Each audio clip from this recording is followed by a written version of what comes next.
सबसे पहली मीटिंग जो कल हुई group of minister life and health insurance पे हुई, सुबह 2 बजे, कल 2 बजे, और 5 बजे सेकंड मीटिंग कंपनसेशन सेस पे हुई। और उस कंपनसेशन सेस पे जब मीटिंग हुई, उसके बाद मीटिंग जब एंड हुई तो ऑनरेबल चेयरमैन ने बोला कि आज रेट रैशनलाइजेशन कमेटी की मीटिंग हो रही है, ग्रुप ऑफ मिनिस्टर की मीटिंग हो रही है, उसमें भी सभी सदस्य जो कंपनसेशन सेस के हैं वो उसमें भी भाग लेंगे।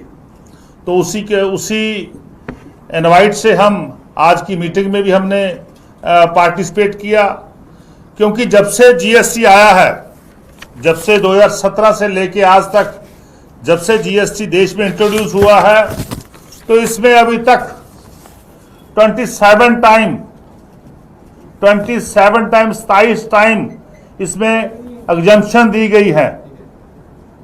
डिफरेंट आइटम पे डिफरेंट सेक्टर को 27 टाइम 8 साल के समय में 27 बार इसमें संशोधन लाया गया, और 15 टाइम जो है रेट रिडक्शन किया गया।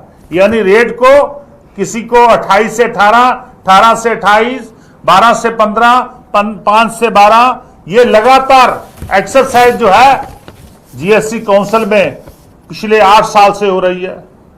पिछले लगभग 3 साल से मैं देख रहा हूं कि कितनी बार रेट रिडक्शन हो गया, कितनी बार जो है एग्जम्पशन दे दी गई।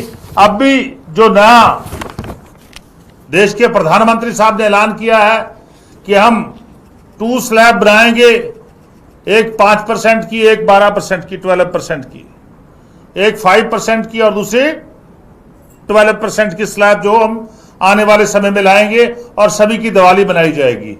बिल्कुल आज उसी ग्रुप की मीटिंग थी, पर लेकिन जो जीएसटी आने के बाद पंजाब स्टेट का जो अन्य स्टेटों का नुकसान हुआ है, उसकी भरपाई कौन करेगा, उसको कंपनसेट कौन करेगा? यह सेंट्रल सरकार का फार्मूला था, यह सेंट्रल सरकार की स्कीम थी कि 1 नेशन 1 टैक्स, 1 नेशन 1 टैक्स का फार्मूला सेंटर का था। और सभी स्टेटों ने, पंजाब ने, वेस्ट बंगाल ने, देश के सभी स्टेटों ने इस पे अपनी कंसेंट दी, अपनी सहमति दी कि बिल्कुल स्टेट में एक सार सिमिलर टैक्सेशन होनी चाहिए, ताकि कोई भी राज्य कम और ज्यादा टैक्सेशन ना कर पाए।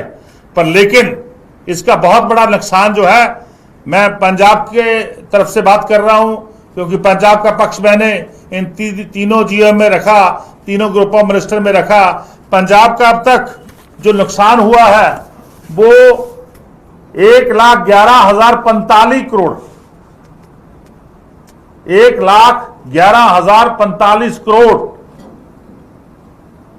बहुत बड़ा नुकसान जो है वो पंजाब को इस जीएसटी सिस्टम आने के बाद हुआ। और उसमें से लगभग इन्होंने 60,000 करोड़ रुपया in the form of compensation Punjab सरकार को दिया। पर लेकिन जो रिमेनिंग 50,000 है, जो 50,000 करोड़ रुपया हमारा रिमेनिंग बच गया, वो कौन देगा?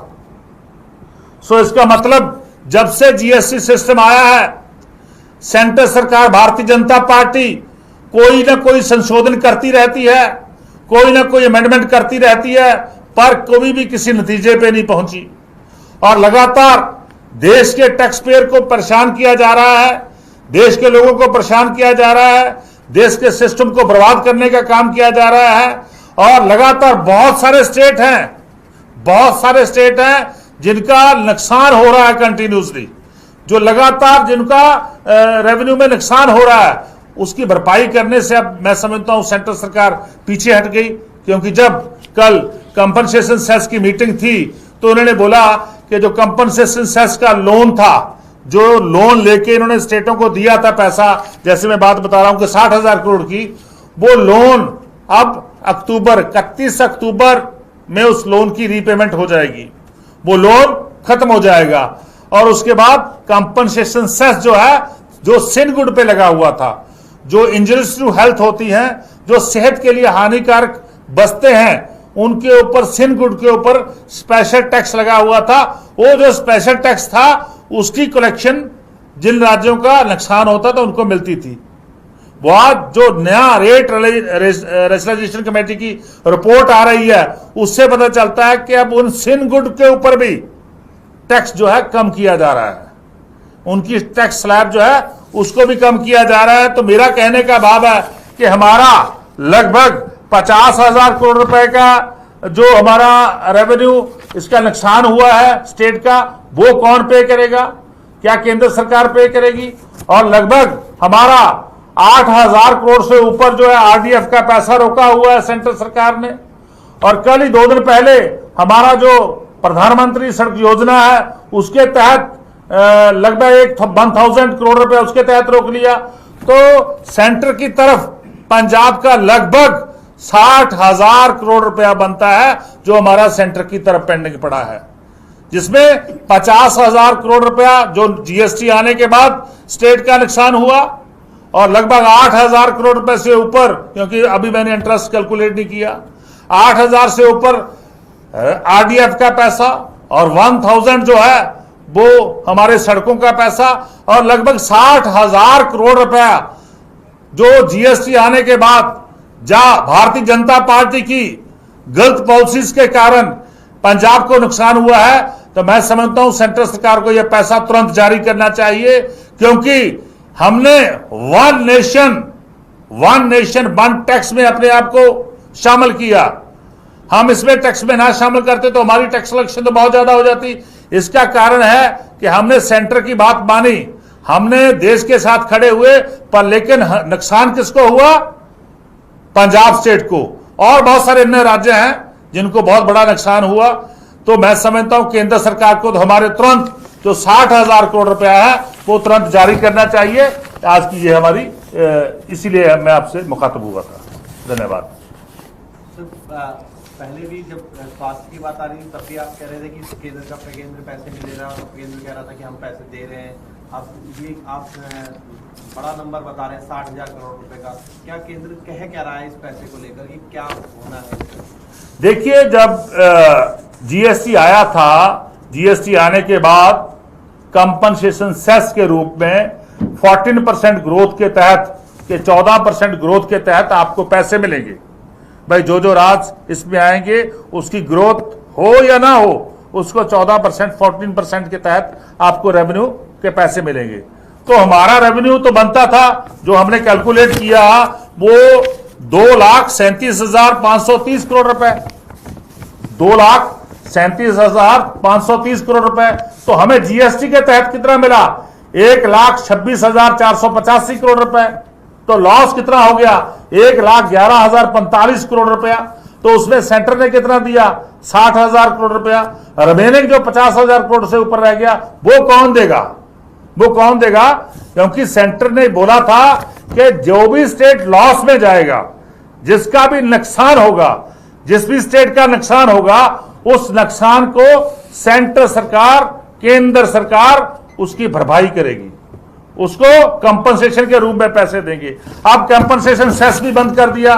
तो इसका मतलब यह है कि ये स्टेटों की इकोनॉमी को तोड़ना चाहते हैं।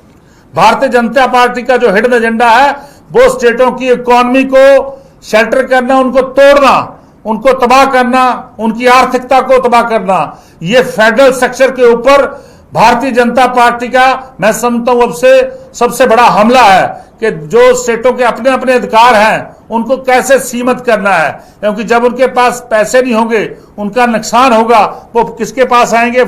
फिर सेंटर के पास आएंगे, फिर हाथ जोड़ के खड़े होंगे कि हमें भाई पैसा दे दो, हमने स्कूल बनाने हैं, हमने अपने बच्चे पढ़ाने हैं, हमने मेडिकल सहूलतें देनी है। तो मैं समझता हूं इसके साथ जो नुकसान हुआ है जीएसटी आने के बाद, उसकी भरपाई जो है सेंटर सरकार को करनी चाहिए। सर, अब जो रैशनलाइजेशन आ रहा है जिसका अनाउंसमेंट प्रधानमंत्री ने किया, उसके हिसाब से पंजाब को और बाकी राज्यों को क्या टैक्स रेवेन्यू का नुकसान होने वाला है और इस पे क्या कंपनसेशन की कोई डिमांड आप लोगों ने मांगी है? बिल्कुल, मैं कल भी जब आज इसकी मीटिंग थी तो रेट रेशनलाइजेशन कमेटी में हमने यही डिमांड करी कि जो इससे नुकसान होगा, जो रेट रैशनलाइजेशन के कारण नुकसान होगा तो उसको कौन पैसा देगा स्टेट को? कहीं इन्होंने क्या कर दिया, कहीं पे तो टैक्स कम कर दिया, कहीं पे स्लैब क्या किया 5 से 12 कर दी, 28 से 18 कर दी, 28 से 40 कर दी। देखो गैम्बलिंग क्या है, ये क्या जुएबाजी खेलते हैं। मैं आपको थोड़ा सा इसका एग्जांपल दूंगा कि जो अनमैन्युफैक्चरिंग टबाकू है, जो अनमैन्युफैक्चर्ड टबाकू है, उसके ऊपर 90 से लेके 98% तक यानी 100% तक उस पर टैक्सेशन लगा हुआ था। तो आज उसको प्रपोज रेट क्या आ रहा है 40%। तो टबैको तो इंजरियस टू हेल्थ है, वो तो सेहत के लिए नुकसानदायक है, इसीलिए उस पर ऊपर इतना बड़ा टैक्सेशन करी गई थी कि लोगों को धीरे धीरे उससे निकाला जाए। और दूसरी तरफ आप बोल रहे हो कि आपको इंश्योरेंस का, हेल्थ सेक्टर, उसमें हम टैक्स की छोड़ देते हैं, और दूसरी तरफ इसमें भी छोड़ दे रहे हैं कि आप तंबाकू का कंजम्पशन बढ़ा लीजिए, आप जो सिन गुड्स हैं उनको बढ़ा लीजिए। एक तरफ सेहत का नुकसान कर रहे हैं और दूसरी तरफ बोल रहे हैं कि आपकी सेहत को हम बचा के रखेंगे। जैसे मैन्युफैक्चरिंग तंबाकू है, उसके ऊपर तो 39% से लेके 318 318 100% का टैक्स लगा हुआ था, वो भी 40% पे आ गया। पान मसाला 88% तक था, वो 40 पे आ गया। सिगरेट 33% से लेके 64 तक थी, वो 40 पे आ गई। बीड़ी जिसपे 28% था वो थोड़ा कम कर दिया 18। ऐसे इसीलिए जैसे प्रोसेस फूड है लाइक पास्ता, चीज, नमकीन, शुगर बॉइल्ड, कन्फेक्शनरी, जैम्स, ये इन सब पे 5% 12% से 5% कर दिया। पनीर और खाखरा, चपाती, रोटी इस पे ऊपर नील कर दिया। सीमेंट के ऊपर कम कर दिया। मोटरसाइकिल के ऊपर जो 3500 सीसी से ऊपर होगा उसके ऊपर 40% कर दिया। जो डीजल की कारें हैं जो 1200 सीसी से ऊपर होगी, 1200 सीसी से ऊपर होगी, उनके ऊपर 40% कर दिया। कोल के ऊपर 16% से बिठा के 18% कर दिया। तो कहीं ये एक बड़ा उन्होंने जुआ खेला कि कई चीजों को 12 से 5 कर दो, 5 से एग्जम्प्ट कर दो, 12 से 18 कर दो, 18 से 28 कर दो, 18 से 40 कर दो। तो लोगों को बोल रहे हैं कि देश दिवाली मनाएगा, देश के लोगों को सूट होगी। तो मैं समझता हूं ये देश के अन्य राज्यों के जो उनका वित्तीय स्थिति है उनको और नुकसान करेगा। हम बिल्कुल ठीक है, उनके काफी सारी जो उनकी प्रपोजल है उनके साथ में हमने सहमति भी प्रगटाई है, पर लेकिन जो नुकसान हो रहा है, जो स्टेटों की इकोनॉमी का नुकसान हो रहा है, उसको उसकी भरपाई का जिम्मेदारी जो है उसको ऑन जो किया था वो सेंट्रल सरकार ने किया था, वन नेशन वन टैक्स की थ्योरी के साथ। अब मैं समझता हूं सेंट्रल सरकार उससे भाग रही है। तो सेंट्रल सरकार को तुरंत जो हमारा जो 60,000 करोड़ रुपए हमारा बनता है, जो और दूसरे अन्य राज्यों के जितने पैसे बनते हैं, वो नुकसान जो है सेंट्रल सरकार को पूरा करना चाहिए। धन्यवाद, थैंक यू।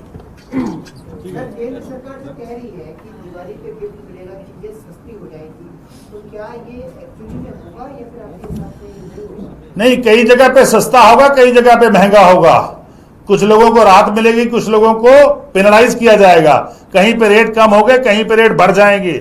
तो ये तो मैं समझता हूं जुमलेबाजी है। ये देश जानता है कि मोदी साहब जुमलेबाजी करने में माहिर हैं। वही काम अब हो रहा है। रेट कहीं पे 5% कर दिया, कहीं पे 0 कर दिया, और कहीं पे 5 का 12 कर दिया, 12 का 18 कर दिया, 28 का 18 कर दिया।